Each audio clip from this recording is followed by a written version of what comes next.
केशव को पांडवों की तरफ से भेजा गया था शांति दूत का प्रस्तावक बनाकर कौरवों के पास। केशव गए थे शांति दूत बनकर कौरवों के पास, दुर्योधन के पास, और यह कहा दुर्योधन से कि आप पांडवों का उनका साम्राज्य वापस कर दीजिए और आपस में भ्रातृत्व भाव से आप लोग अपने अपने राज्य का राज्य शासन करें। दुर्योधन कहता है केशव को ललकारते हुए, धिक्कारते हुए और बड़े क्रोध में कि मैं पांडवों को, उनके राज्य की बात आप करते हैं, मैं उनको सुई के नोक के बराबर भी भूभाग नहीं दूंगा, और आप तो राज्य को मांगने आए हैं, बल्कि राज्य के साथ साथ आप मांगने आए हैं पूरा 5 ग्राम। मैं कदापि सुई के नोक के बराबर का भूभाग भी नहीं दूंगा। तब केशव निराश होकर वापस आते हैं, जबकि केशव ने उसको, दुर्योधन को, अपना विराट रूप भी दिखाया था, लेकिन उसी दंभ में दुर्योधन ने केशव का विराट रूप भी नहीं देख पाया था। केशव जब वापस आते हैं, वापस आते समय रास्ते में ही उनको कर्ण दिख जाता है। अब केशव की जो कूटनीति थी वहीं पर खुद शुरू हो जाती है। क्योंकि दुर्योधन के बारे में जानते थे कि दुर्योधन इतना बड़ा बलशाली तो नहीं है कि वो पांडवों से युद्ध की घोषणा कर दे। पांडवों से युद्ध करने की घोषणा का मतलब ही है, इंटेंशन ही है कि इसके पास कर्ण का होना। कर्ण जो महापराक्रमी था, महाशूर था, दानी तो वो था ही, दानी के साथ साथ महाशूर था। उसकी वीरता के आगे कोई टिक नहीं सकता था। केशव ने सोचा क्यों ना कर्ण को ही फोड़ लिया जाए, कर्ण को ही अपने साथ मिला लिया जाए, तो दुर्योधन तो अपने आप सुमोटो हार जाएगा।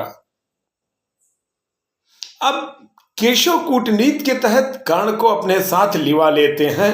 जिस रथ पर केशव बैठे हैं उसी रथ पर कर्ण को भी अपने साथ बुला लेते हैं। कर्ण की सादगी देखिए, कर्ण का भाव देखिए केशव के प्रति।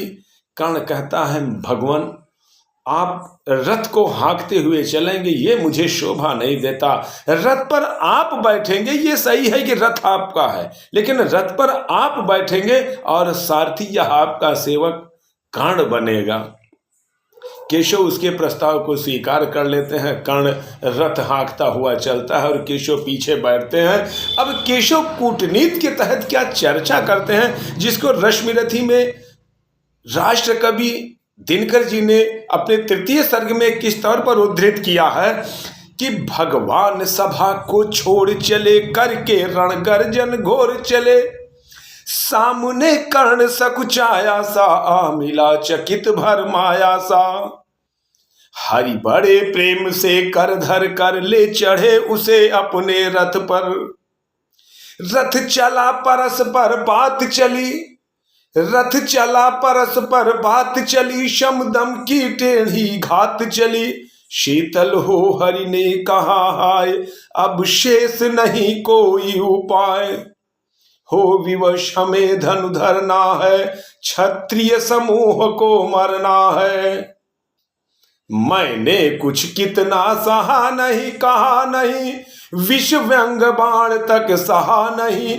पर दुर्योधन मत वाला है, कुछ नहीं समझने वाला है, चाहिए उसे बस रण केवल, सारी धरती की मरण केवल, चाहिए उसे बस रण केवल, सारी धरती की मरण केवल, हे वीर, हे वीर बोलो तुम ही अकाम, क्या वस्तु बड़ी थी 5 ग्राम, वह भी कौरव को भारी है, मति गई मूड़ की मारी है, दुर्योधन को बोधूं कैसे, इस रण को अब रोधूं कैसे, सोचो क्या दृश्य विकट होगा, रण में जब काल प्रकट होगा, बाहर शोणित की तप्त धार, भीतर विधवाओं की पुकार, निर्शन विषन्न बिल्लाएंगे, बच्चे अनाथ चिल्लाएंगे, चिंता है मैं क्या और करूं,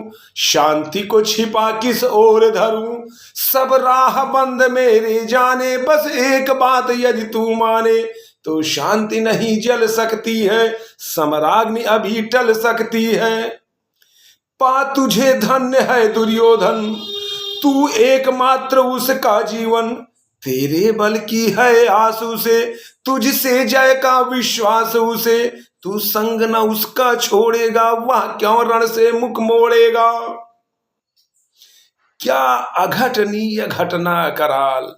अब भेद खोलने लगे हैं केशव, कर्ण के जन्म का भेद भी खोलने लगे कि इस तरह नहीं टूट रहा है तो इस तरह टूटेगा। क्या अघटनीय घटना कराल, तू प्रथा कुक्ष का प्रथम लाल। बनसूत अनादर सहता है, कौरव के दल में रहता है।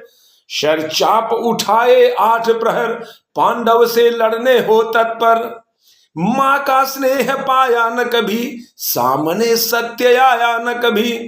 किस्मत के फेरे में पड़कर प्रेम बसा दुश्मन के घर। निज बंधु मानता है पर को कहता है शत्रु सहोदर को। निज बंधु मानता है पर को कहता है शत्रु सहोदर को। क्या इतने से कर्ण टूट जाते? ये तो बहुत पहले ही उनको भगवान सूर्य ने, जो सूर्य उसके पिता थे, भगवान सूर्य ने बहुत पहले ही बता दिया था कि आपके साथ इस तरह का छल होने वाला है।